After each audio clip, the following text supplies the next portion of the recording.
Bang, Assalamualaikum. Kia. Kia, lama tak jumpa. Kia. Kia. Kau tahu tak anak yang hujung sana tu? Anak Pak Imam tu. Ha. La ilaha illallah, masuk ke dalam. Iya. Hello.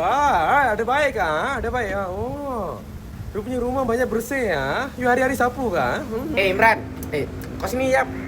Ni Dan tak koma lah sini kan. Kau kalau nak parking kereta, janganlah parking kereta melebihi line ni ha. Ni line rumah Dan ni. Kan?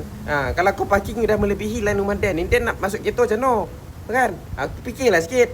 Tu sampah tu, sampah boleh longgok ke depan tu. Buanglah. Kan? Letak dalam tu sampah tu elok. Kan? Kalau letak longgok kat luar tu bau busuk. Kan? Masuk rumah Dan lah bau dia. Fikirlah sikit, jiran hidup jiran. Fikir sikit. Good morning neighbor. How are you? I'm good. Hai makcik. Wih, sedapnya bau. Ini bau kari ni makcik. Kari ayam. Wah, sedapnya. Tak nak ajak si makan ke? Macam. You punya rumah ni ada CCTV ke? Halo. Amoy, sini. Amoy. Ini hari uncle ada balang bayar tau. Ini tengok marker pen. Ali Jepun punya. You study kan? You study mesti mau guna marker pen elok punya. Mula study itu lagi semangat.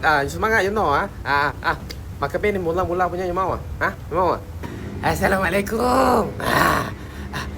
Bawa pindah sini ya. Anak-anak je ada. Laki mana? Oh janda. Tak apa. Faham. Kesian Kak. Ni mak saya ada masak. Kak.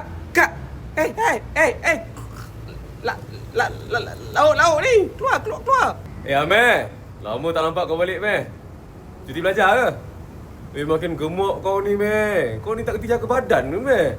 Exercise lah sikit, Meh. Meh, sini ikut uncle lah. Sini. Jangan malas sangat. Oi, on. Rumah kau ada hema tak? Hema tak? Nak pinjam hema. Tak ada. Macam mana tu, oi?